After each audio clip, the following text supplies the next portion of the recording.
Today's video is going to be in Crescent City, California. Right now we're at the beach that goes all the way up to the Battery Point Lighthouse.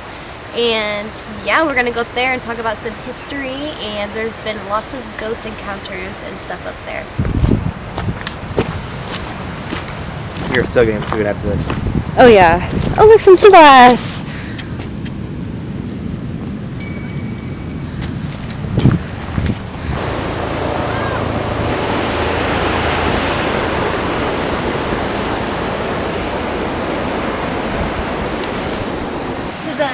Lighthouse was built in 1856, and the second ever innkeeper was here for 40 years, and he was the only one that died here. And they say that his spirit is the one that still lingers, and people see and hear him all the time. Honestly, would not mind living on a lighthouse. Right?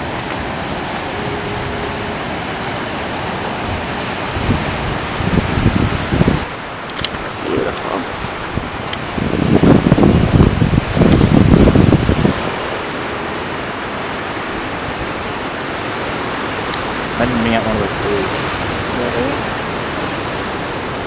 So in 1875, John Jeffrey was one of the innkeepers here for 40 years, and he unexpectedly died here, and they say that his soul still lingers here. People hear him all the time, they see him. People often say that they see somebody dressed in Victorian wear, which is like what they wore back in the 1800s. People say that they smell the like cigar or like tobacco from like a pipe when there's nobody smoking at all. So there's been lots and lots of ghost encounters here, which I think is really, really cool. Well, and they have their lights for when they turn everything on. This would be a nice place to eat lunch. Oh yeah. Oh, look down there.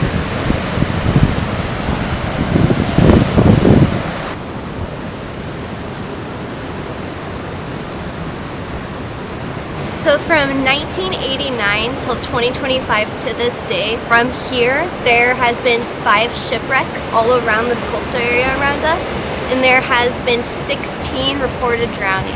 So there's lots of just souls that we're not really ready to go that still are all around here lingering.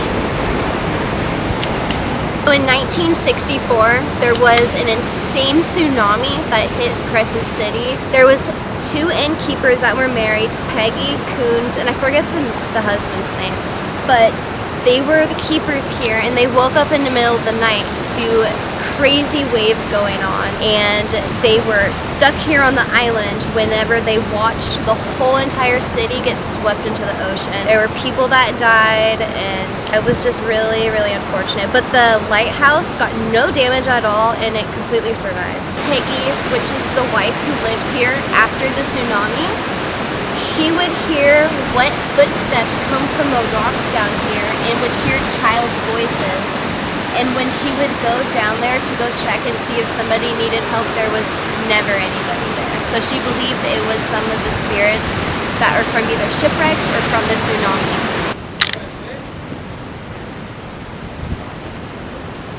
All the rest of everything now.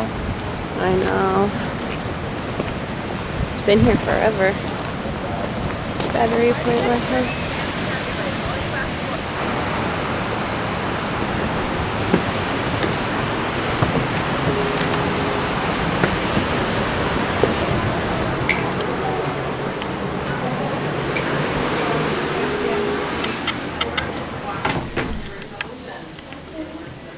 Look, that's the wreck list right here.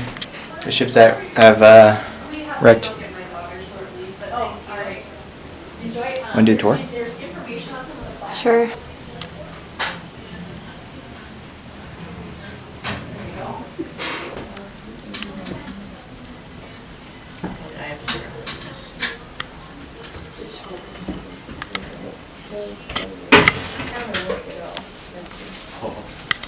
This is one of the lights that was in the lighthouse. It wasn't the original one, it wasn't the first one, but it did serve up in the lighthouse. And this is called a fourth order Fresnel lens, named after the French gentleman here that invented this for the lighthouse, how it takes just a single light in the middle and then spreads it out and then directs it. One of the interesting things I learned about these lenses, Lighthouse's lenses come in 6 different sizes.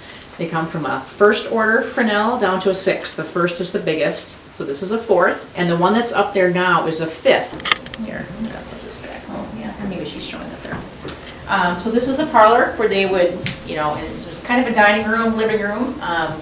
One of the things I like to talk about in here is every lighthouse in the United States was issued this U.S. Lighthouse banjo clock. And this is the only lighthouse in the country that still has their original clock in working order. So from 1856, 169 years. Oh. By one of the lighthouse keepers. The captain there, this is out of a piece of burl wood. He carved the whole thing, not a single nail or dowel or anything in there. So, and his wife, Nellie, and daughter Helen did a lot of the crocheting and knitting. So a lot of their original pieces are here in the lighthouse. This is a picture of the very first lighthouse keeper, Mr. Magruder. He started Christmas Day of 1856. He lived here for about 3 years. Lighthouse keepers at the time only made $600 a year, so he decided he'd make a little better living. He moved into town and became a merchant. So this is his wife Nellie and his daughter Helen. We have no pictures of the boys. He had three boys too.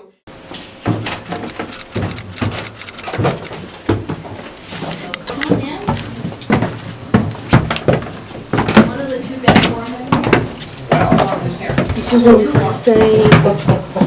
Come on in. So this room is dedicated to Wayne and Martha Palan, who were the last lighthouse keepers here. They started writing letters in 1947 because they knew all the lighthouses were going to be decommissioned. So in 1953, it was decommissioned, but the Coast Guard and the Historical Society took over this lighthouse. Hugged each other because there was they could see the water. They said they could see the ocean floor 3/4 of a mile out. Wow. The water.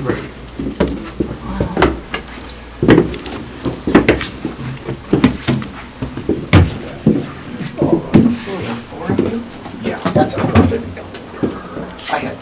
Okay, let's go. Don't hit your head on this. Believe me, you'll see stars for an hour. Oh gosh. Oh yeah. We've had a very strange winter. It looks like we have a very strange spring too. Oh yeah. We don't have the fog and rain we usually have. Okay. Where are you guys visiting from? Medford. If you look toward that big clump of rocks, it's called an island, but it's not. It's really just a bunch of huge rocks. It looks like the biggest thing up there that looks like an island. You can see the Yeah, back lighthouse. there. Yeah, oh, you're looking way out there. Yeah, that's the other you lighthouse. can see the other lighthouse. Which I'll talk more about that in fact. In fact, let's look at that lighthouse as long as it's visible, because sometimes when the sea haze really starts accumulating, it gets ghosted out. You can't see it. Sea lions over there. There's 2 species. I can't remember what the species were. What's a stellar or something. But this is where they make their home. When we hear them from my house every night. Don't trust that rail. Yeah, looks like there's some heavy corrosion on the bars. Yeah. So, but they went out yesterday and cleaned the windows, because that's why there's a little walkway there. During the earlier mornings and the later afternoons, the light here is exquisite. Just exquisite. You even get an idea of what the inversion layer is like, because you got cold air. How did you like the lighthouse? I don't want to leave. I know.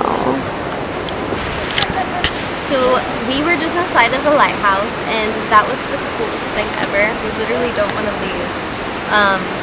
Yeah, that was an amazing experience. I highly recommend. You really cannot get to the lighthouse unless you come here during low tide.